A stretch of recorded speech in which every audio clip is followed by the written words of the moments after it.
Trevor, first of all, when I say the word changeup, what's the first thing that comes to mind?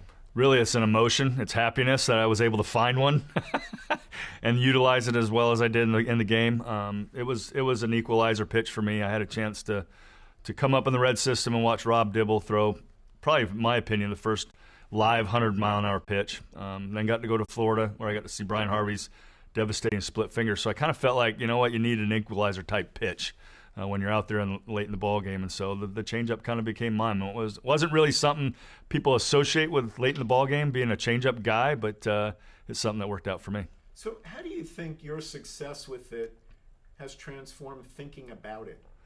That's a good question. I don't know if guys are really embracing the idea that fourth pitch or that third pitch in their arsenal could be kind of the forefront pitch they could use. And so often we do get caught up in velocity and what the radar gun says and things like that. I think they don't realize the art of pitching at times, and that was something that I relied on. Now, transformative for you, transformative for your game, but also as a relief pitcher, you're in a small category that's here in the Hall of Fame. How would you describe what being a relief pitcher meant to you and what your responsibilities were? Yeah, I think the accountability you have to your teammates, to be ready when you were given the opportunity late in a ball game. There's a lot of preparation that might not come to fruition. And it's kind of sort of like teams getting ready for, the trade deadline or free agency and the winter meetings. There's a lot of work that goes into what they want to prepare, and sometimes it doesn't come out. And so I felt that same way. I felt that same importance of getting my work done, being prepared when and if that role, I got to go out and try and save a ball game. Because there's nothing worse than the team doing everything right. You get down to the finish line, and then you don't have the opportunity to follow through with what you're ready to do. What made you know that you were a guy who had mastered, as much as you can, given the ups and downs of the profession, but had mastered the role and could be depended on? Well, I was comfortable in the role for one, but I think more than anything, one thing that really helped me was that I was a transition guy from being an infielder. And so I took some of that knowledge I had, what it was like being in the batter's box, how hard it is to hit a moving pitch, whether it's a slider, fastball, curveball change, to not give too much credit away. And so I enjoyed that preparedness, we'll say, of being ready to go on a daily basis. I gravitated more towards the bullpen because of that versus, my makeup was kind of that versus a starter. Every 4 days you're working out and getting ready for that fifth game or fifth day. And so it was a comfort level that I felt like I had. Now, I'm sure you've had a lot of time to reflect on what's elevated you to this new status that you're going to be afforded this weekend. Mm-hmm. When you think of yourself as a Hall of Famer, what do you think is the reason you're in? Consistency more than anything. Excuse me. Want some water? I had one. I can bring it in. I think I'm okay as long as I'm not cracking anymore. So the question is, what do you think has elevated you to this status? Really, I think it's consistency in the role. Our job is to get the final 3 outs, if not more. Some guys, and the guys that you mentioned earlier, the Gooses and the Raleighs of the world, they went more innings than the guys of today's closer. Eck was kind of the guy that broke through and showed us, and with Tony's help, I can use him more often if I use him in smaller increments. And so I had an opportunity to play for Bruce Bochy, who's had a lot of success as a manager as well. We had great communication. We knew where each other stood. Wanted me to be successful, put me in positions to be successful. And I think that consistency, like I mentioned, going out and getting the job done more often than not was important. Now, when you think about those few relievers who are in, what does it mean to you to be part of that group? Yeah, pretty proud to be a part of such a select group. And they're third baseman. You just had Chipper come through here. There aren't a lot of third basemen in the game that are being inducted into the Baseball Hall of Fame. So to be a part of such a select group of guys that were pretty good at their craft and were able to have a nice long run in their careers, to be here, to be enshrined is something very special. How about numbers? What are the numbers that are most important to you, since baseball is so much about things you could look up? Sure. I think 18. I think playing 18 seasons in that role is something that, with the volatility around it, guys do show up and they for whatever reason don't have the staying power. For me, it was being able to be consistent in the role for as long as I had. And a little bit of that's with luck too, and things that are a little bit out of your control. And so I just try to keep my head down, go about my business, and shoot, people don't even know me right now, to be honest with you. 2/3 of the country were asleep when I would come into most of my ball games, and so it's nice to introduce myself as Trevor Hoffman. I'm one of your newest inductees of the Hall of Fame, but a lot of people were asleep when I was doing my thing. That's awesome. That sounds like an American Express commercial. Maybe it could be. Maybe we're parlaying it into something. It's also interesting that you didn't mention your saves total in thinking about that. Why is that, and what does your saves total mean? It's kind of a byproduct of the work. I think it's a validation. It doesn't necessarily need to be at the forefront. I think it was a byproduct of being prepared, again, being accountable to your teammates and being truthful to your career. I think it was important that those are byproducts. So if you take care of X, Y, then Z will happen.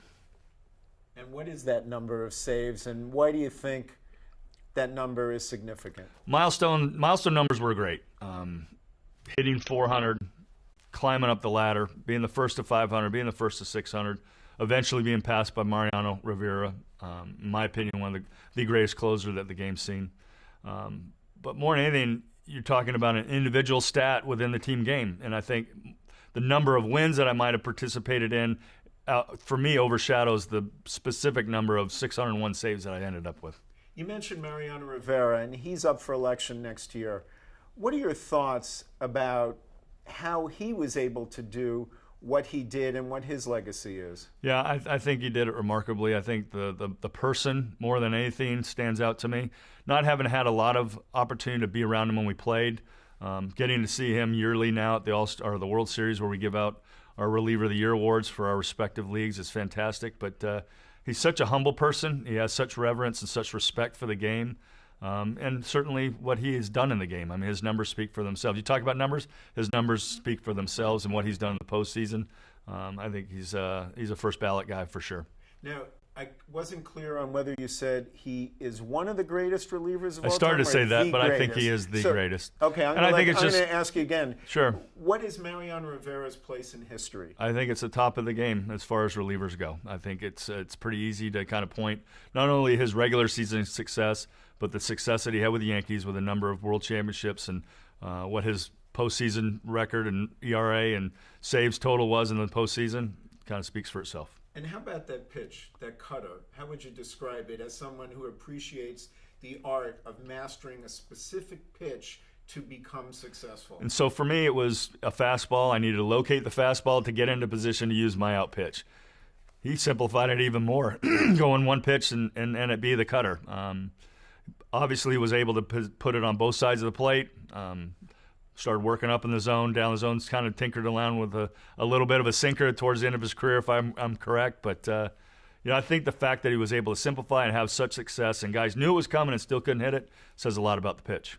Now, the emotions that you're going to be dealing with over the next few days, and then beyond, I'm going to ask you about the beyond. When you walk into the gallery at the Hall of Fame, where there are plaques for all the Hall of Famers, and you see yours, what do you think you'll undergo?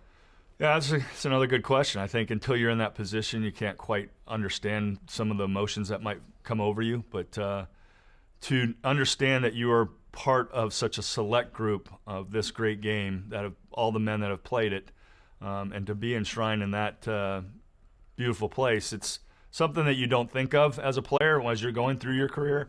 And now that you've had the opportunity to be away from the game a little bit and to see what people think of your career, it's going to be a special moment. I mentioned that I'll ask you about some other topics. One of them is the defensive shifting that's going on. What do you make of how often it happens, and also that the commissioner has bandied about the idea of a rule to prohibit it? Sure.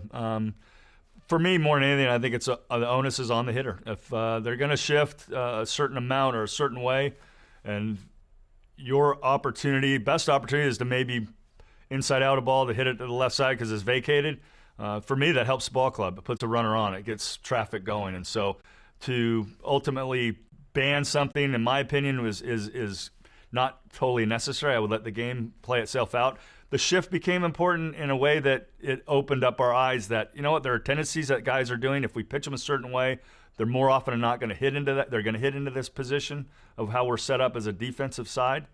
we can get a better out. Now the shift needs to come back, and the hitter needs to make the adjustment on take what the defense is giving you. Another thing the commissioner has said is he'd like to see a 20-second clock, maybe as early as next year. What do you make of that? You know, I've seen it in the minor leagues. I get a chance to go down to the Padres minor league affiliates, and I see it, and it just becomes kind of white noise. I don't think guys are overly paying attention to it because they know it's there, but they know that they're getting their job done within that time frame. So I think it would be easy to be adjusted to. I don't think guys would overly think about it as much as they do right now. They're like, you know what, I don't want to be rushed, and I get that point. And especially late in a ball game, you get into a tight situation and you have to, maybe process through a few things, then that number might creep into where you're at. And so it could, at the end of ball games, be a little more significant, but I think guys would adjust. So it's like so many other things would become some sort of second nature. Yeah. Why do you think so many people seem so resistant? I think just the purity of the game of baseball. We're so traditionally based, and I think we get so locked in 162 games now. We can't revert back to the 156 that we had, or the playoffs. We've expanded playoffs, and the one-game wild card was so looked upon as a detriment to the ball game, and now the fans embrace it. I think everybody is looking for a Game 7 because of everything that's surrounded about it. It's the best reality TV that you could have. And so I think there still is that resistance to some parts of the game that might get tweaked. But at the end of the day, I think people adapt. Now, before we started the interview, you said you don't want to deal with issues about Bonds and Clemens in the Hall, but about facing Bonds. What did you see when he strode to the plate and when he executed his at-bats? Yeah, he was one of the best hitters I ever encountered, for sure. He had the ability to see not necessarily what you thought you were going to throw, but his recollection and comfort of what the strike zone was amazing. He didn't ever venture out of what his realm of strike zone was. And I remember him talking with Tony about those things in all-star games. And they'd go back and forth, and Tony had a tremendous eye, and I'm sure Barry's eyesight was off the charts. But he had the ability to take his walks, but then if you made the mistake in the strike zone, he'd hurt you. I remember a pitcher that was thrown from the third base side of the rubber and had a really nice cutter and was throwing some decent velocity. And I heard them talking. It's like there was no way that he was going to be able to get inside of Barry, the way he would pull his hands and slightly open up, that pitch would get into a position where he couldn't handle it. And I thought that was interesting to hear that conversation. So what was the intimidation factor? That's a big thing fans talk about. I don't know what it is if you're the person on the mound, but what was the intimidation factor of Barry Bonds at the plate?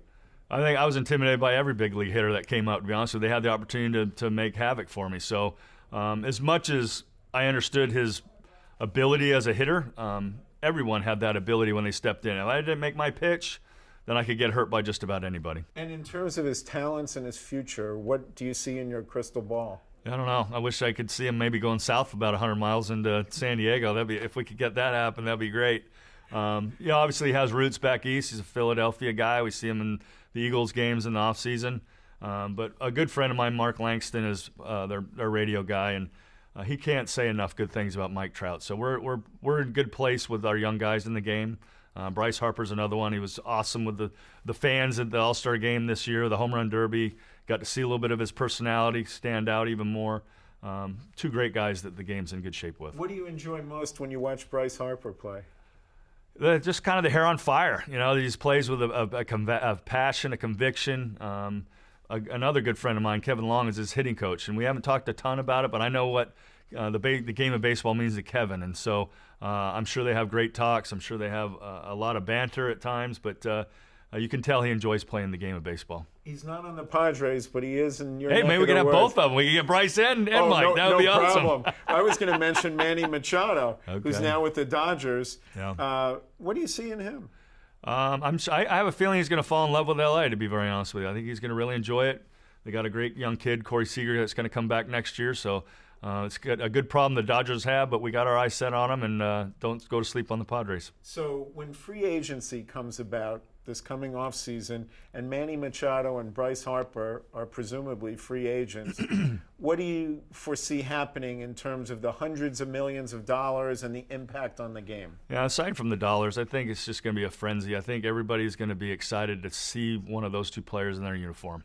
The Dodgers have Clayton Kershaw that's also going to be a free agent. And it'll be interesting to see the best generational pitcher of his time, see what happens with him. So the numbers are out there. The dollar signs are that. They're definitely going to command a big portion of what's out there, and hopefully they land where they want to land.